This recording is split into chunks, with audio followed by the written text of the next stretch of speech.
At dahil naalis na nga namin lahat nga ng upuan nga dito nga sa loob ng aking electric car nga kahapon, kaya nga yung araw na nga namin sisimulan nga ni Mang Ray na gawin nga ang bahay nga itong aking electric car.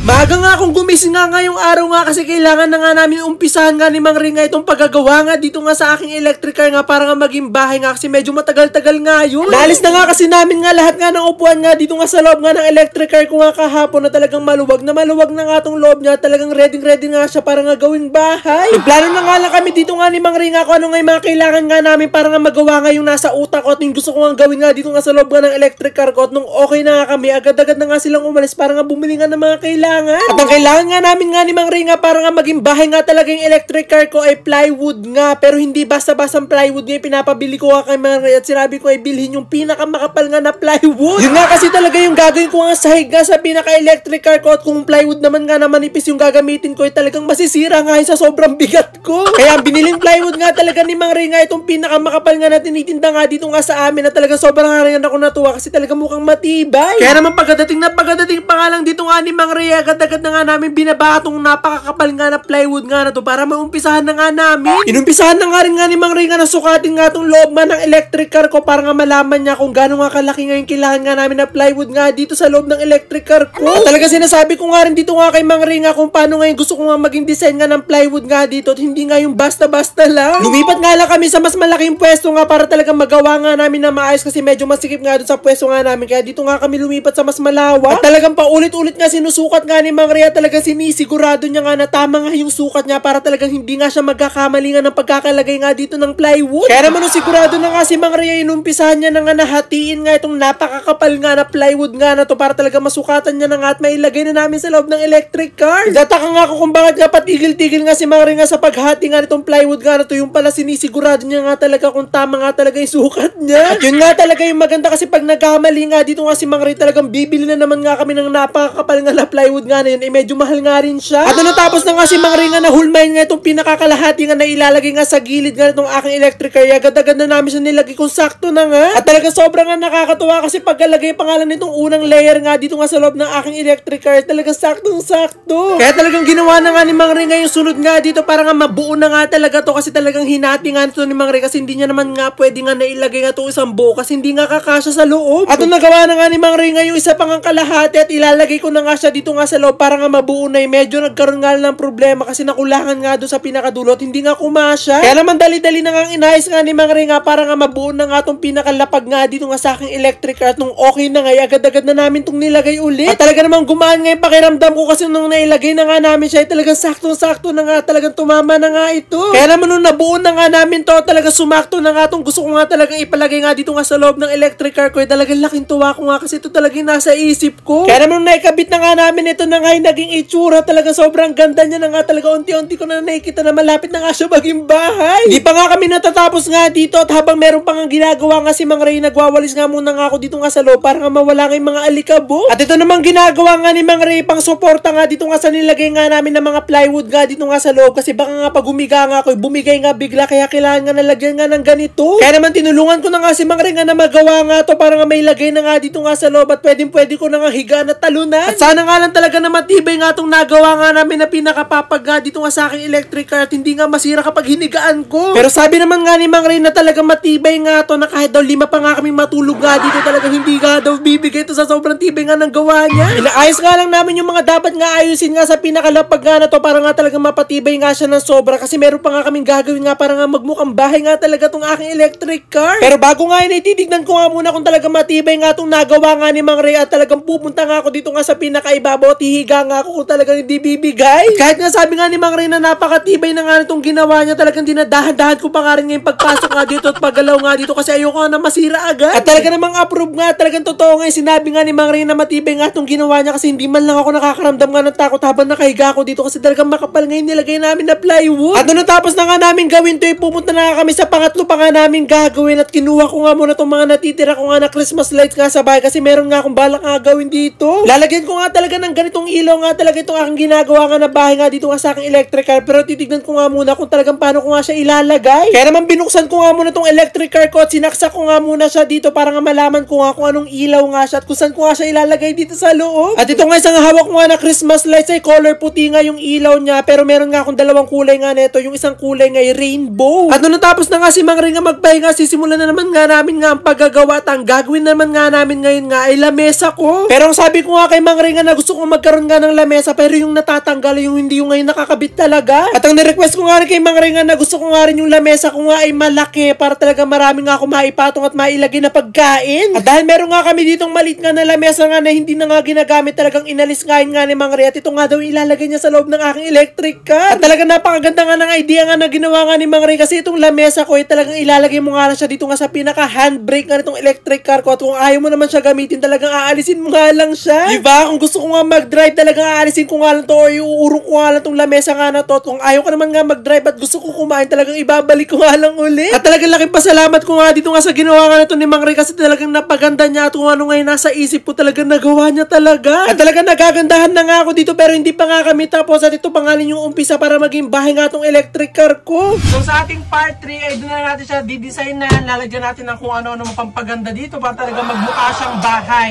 Yan talaga lalagyan natin siya ng mga bintana, mga kortina.